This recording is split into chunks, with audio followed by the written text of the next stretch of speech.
नमस्कार, अभिनंदन। आप सभी लोग का स्वागत है। मैं प्रमोद सिंह यूपीएससी के प्रीलिम्स 2023 की बात करना चाहता हूं। जो भी एस्पिरेंट 2023 का एग्जाम दे रहे हैं, now this is a time where you have to listen to some inputs. मैं दो वीडियोस बनाने वाला हूं। पहला, द लास्ट 14 डेज स्ट्रैटेजी। जो आखिरी का 14 डेज है, नेक्स्ट 2 वीक्स आपकी स्ट्रैटेजी क्या होनी चाहिए, and listen to me and work on the advices. And of course कुछ कॉमन मिस्टेक्स जो अवॉइड करनी चाहिए। So today's objective is to understand that UPSC का जो लास्ट 2 वीक्स है, आई एम श्योर बहुत कुछ पढ़ना है, ये भी पढ़ना है, रिविजन भी करना है, मैनेजिंग करना है, रात में नींद नहीं आ रही है, ये प्रॉब्लम है, वो प्रॉब्लम है। एंड बिलीव मी, जो मेंटल प्रेशर है, जो भी सीरियस एस्पिरेंट है, वो बहुत ज्यादा है। तो एस्पिरेंट इस मेंटल प्रेशर को रिलीज करने से पहले या इसको ऑब्जर्व करने से पहले थोड़ा सा जस्ट रुक जाओ, जस्ट ठहर जाओ, just listen to the inputs and advice जो मैं दे रहा हूं, ध्यान से सुनना। And it is very important for aspirants to listen. क्या है, कैसे करना है, कुछ चीजें जरूरी हैं। सो लास्ट 2 वीक का स्ट्रैटेजी के कुछ फ्यू टिप्स एंड क्या कुछ कर सकते हैं, कुछ बेसिक ट्रिक है, कैसे हम फिल्टर करें, क्या करें, बहुत सारी चीजों को दिमाग में रखना है। But remember, you have to understand that last 2 week is all about consolidation and revision. तो हमें कंसोलिडेट करना है और उसी का एक बेसिक प्लान होना चाहिए।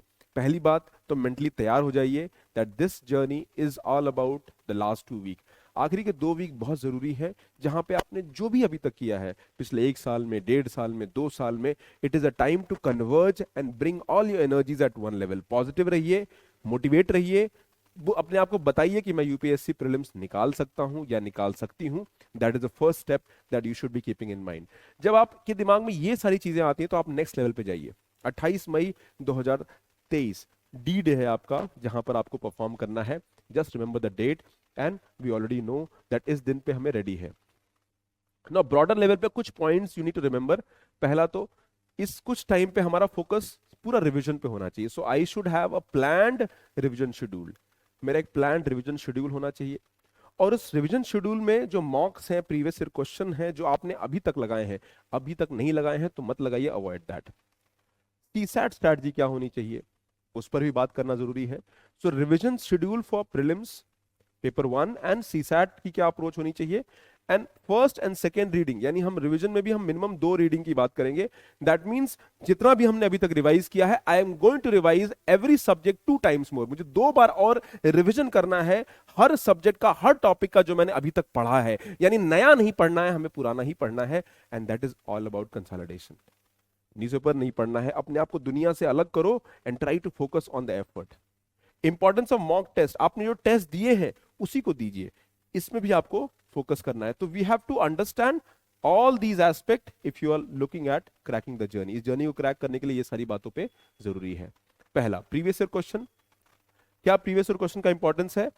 एक बात याद रखिए, previous year question is very important because previous year question का जो अप्रोच है, इसमें हम लोग क्या करेंगे, हम लोग अभी भी इसको यूज करेंगे and I am going to filter.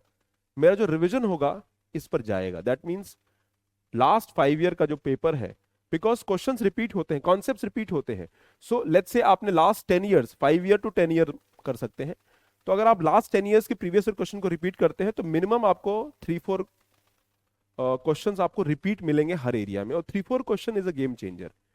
Concept repeat होते हैं तो कॉन्सेप्ट भी रिपीट होते हैं, यानी आप कॉन्सेप्ट का रिवीजन करोगे। In fact वर्बैटिम, word by word questions repeat होते हैं। कुछ आपने कोई कॉन्सेप्ट या कोई अप्रोच मिस किया है, वो भी आप देख पाते हो। तो previous year question is very important. और आप रेगुलरली आप प्रीवियस ईयर क्वेश्चन को देखिए, टॉपिक पढ़िए। जैसे आपने पॉलिटी पढ़ा तो पॉलिटी में पार्लियामेंट पढ़ा, तो look at the previous year question of parliament. सब निकल रहे हैं, सारे कॉन्सेप्ट रिवीजन, आंसर सोल्यूशन को देख लीजिए, रिवाइज करिए। तो that is how it would be. Final day dilemma, final day क्या होगा, कल क्या होगा, आज की चिंता, परसों क्या होगा, फाइनल डे क्या होगा, पता नहीं क्या होगा, घबराहट। जितना टाइम इस बात को सोचने में जाता है, उतना टाइम हम इस बात को यूज करने में लगाएं। Hope for the best and prepare for the worst. यानी आप अपने आप को मेंटली तैयार रखिए, you are ready for the journey, hope for the best, prepare for the worst. Worst आएगा तो उसके लिए हम रेडी रहेंगे, but I will be positive, I will be optimistic, I will be futuristic and I am ready for this examination. मैं तैयार हूं, मैंने रेडी कर लिया है। अब मुझे दुनिया की कोई शक्ति रोक नहीं सकती है। That is what you have to tell yourself. अपने आप को आपको यही बात बतानी है। अब बात करते हैं रिवीजन का। तो रिवीजन में 2 एस्पेक्ट है। पहला नेचुरली आपका सीसैट है और दूसरा है सॉरी जीएस है और सीसैट है, तो हमें एक कॉमन अप्रोच लेके चलना होगा जहां पर दोनों पे वेटेज देना होगा। आई वुड से दैट आप 70-30 का रेशियो दे सकते हैं या 80-20 का रेशियो भी दे सकते हैं। यानी अगर आप 10 घंटे पढ़ रहे हैं तो 8 घंटे इसको पढ़िए और 2 घंटे सीसैट को भी देखिए, सीसैट के प्रीवियस ईयर क्वेश्चन ही सॉल्व करिए। Don't do anything, just solve the previous year question, see the solution if you have, and just try to converge everything. सबको कन्वर्ज करिए और एफर्ट करिए, तभी चीजें हो पाएंगी। जीएस और सीसैट का रिवीजन शेड्यूल आपका रेडी होना चाहिए। जैसा मैंने कहा, every topic haves to be revise twice. मुझे हर टॉपिक, हर सब्जेक्ट को 2 बार रिवीजन करना है। जो पहला रिवीजन होना चाहिए वो अभी स्टार्टिंग में कोशिश करिए कि नेक्स्ट 10 डेज में हो जाए, और लास्ट का जो 4-5 डेज है उसमें आप तो next 8 to 9 days first revision, and second revision जो आपका होना चाहिए लास्ट 4-5 डेज में होना चाहिए। कुछ नया मत करिए, कुछ जादू मत एक्सपेक्ट करिए, कोई नया मार्केट में मटेरियल आ गया। आजकल क्या कर रहे हैं, वीडियोस चल रहे हैं अलग अलग चैनल पे, क्विक रिवीजन। आप एक लेक्चर के अंदर पूरी इकोनॉमी रिवाइज कर रहे हो, पूरी पॉलिटी रिवाइज कर रहे हो, बचो भाई उन सबसे। बिकॉज आपने जो पढ़ा है वो छोड़ के आप नया पढ़ रहे हो, you are avoiding that. You are avoiding जो जो जो जेन्यून है उसको आप अवॉइड करके आप जो सुपरफिशियल है। बिकॉज एक मैं जैसे मैं इकोनॉमिक्स पढ़ाता हूं, मैं अगर 10 घंटे का अच्छा क्विक रिवीजन भी करा दिया मैंने, तो हो सकता है कि भाई ठीक है आपको कुछ मिल जाए, बट आपने जो अपना रिवीजन किया है, जो अपना फैक्ट डेवलप किया, अपने नोट डेवलप किए हैं, उनका रिवीजन सबसे ज्यादा जरूरी है। It is not time to learn new things, it is the time to converge old thing, revise the same thing. हर टॉपिक को, हर सब्जेक्ट को, हर एरिया को जो भी पढ़ा है अब तक, उसको बार बार जितनी बार हो सकता है रिवीजन करें। नेचुरली मेरे पास टाइम कम है तो 2 रिवीजन अप्रोच हम ले सकते हैं, 8 to 9 days and last 4-5 days. तो ये 2 अप्रोच होना चाहिए। फर्स्ट रिवीजन में प्रायोरिटाइज करिए उन एरियाज को, यानी जहां पर आपको लगता है, अगर आपका टाइम कम है तो यहां पे प्रायोरिटाइज करिए उन एरियाज को जहां पर आपका रिवीजन वीक है, wherever the revision is weak, इनको कंसोलिडेट करिए, रिवाइज हियर मोर। दूसरा, करंट अफेयर में अब सेलेक्टिव हो जाइए, सब मत पढ़िए। बी, करंट अफेयर में अगर आपने कोई एनालिसिस किया है तो प्रीलिम्स ओरिएंटेड करंट अफेयर को पढ़िए। You have to focus current affair from prelims orientation, और यही आपका अप्रोच होना चाहिए। वीक एरियाज को रिवाइज करिए and be very selective in the current affair. Second revision कुछ नहीं, सेकंड रिवीजन में आपने जो भी चीजें की हैं, मॉक टेस्ट और एनालिसिस। अब सेकंड रिवीजन में मॉक टेस्ट दिया है आपने, अच्छा मॉक टेस्ट को भी साथ साथ करिए। आपने टॉपिक पढ़ा तो टॉपिक का रिवीजन, फिर टॉपिक जुड़े मॉक्स लगाए, पीवाईक्यूज लगाए, आप सबका रिवीजन करिए और मिनिमम 2 बार करिए, रिवीजन एनालिसिस। ऑलरेडी आपने रिवीजन कर रखा हो, एनालिसिस कर रहा, फिर करेंगे। अच्छी बात क्या है कि इस रिवीजन एनालिसिस में टाइम कम लगेगा, बिकॉज ऑलरेडी आपने कहा है, किया हुआ है, एक सब्जेक्ट में 4-5 घंटे में निपटा दोगे, बिकॉज मे बी ऑलरेडी आपने कर रखा है। अगर आपने कम कर रखा है सो ठीक है, मे बी एटलीस्ट 2 टाइम्स और हम टच कर लेंगे। This is a time to put effort. 2 से 3 मतलब 8 से 10 घंटे का आप टारगेट बना के चलो।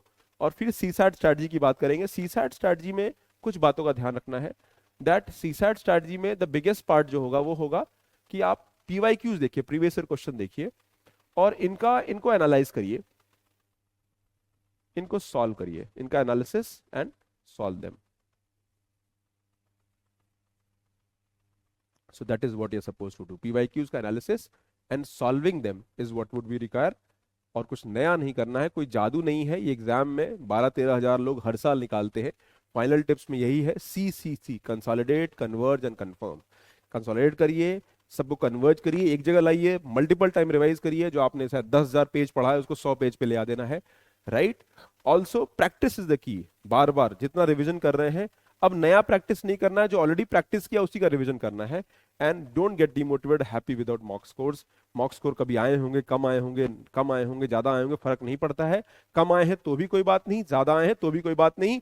B ready for surprise on final day. जितना रिवाइज करेंगे उतना अच्छा आपका रिजल्ट, आउटकम आएगा। It is exam. अपना स्टडी शेड्यूल फॉलो करिए, रिपीट करिए, एफर्ट करिए, and rest will follow. God bless you, take care. Video को लाइक करिए, चैनल को सब्सक्राइब करिए, एंड बी रेगुलर हियर। नीचे टेलीग्राम चैनल और डिस्क्रिप्शन बॉक्स में डिटेल है, उनको फॉलो करना मत भूलिएगा। Take care, bye.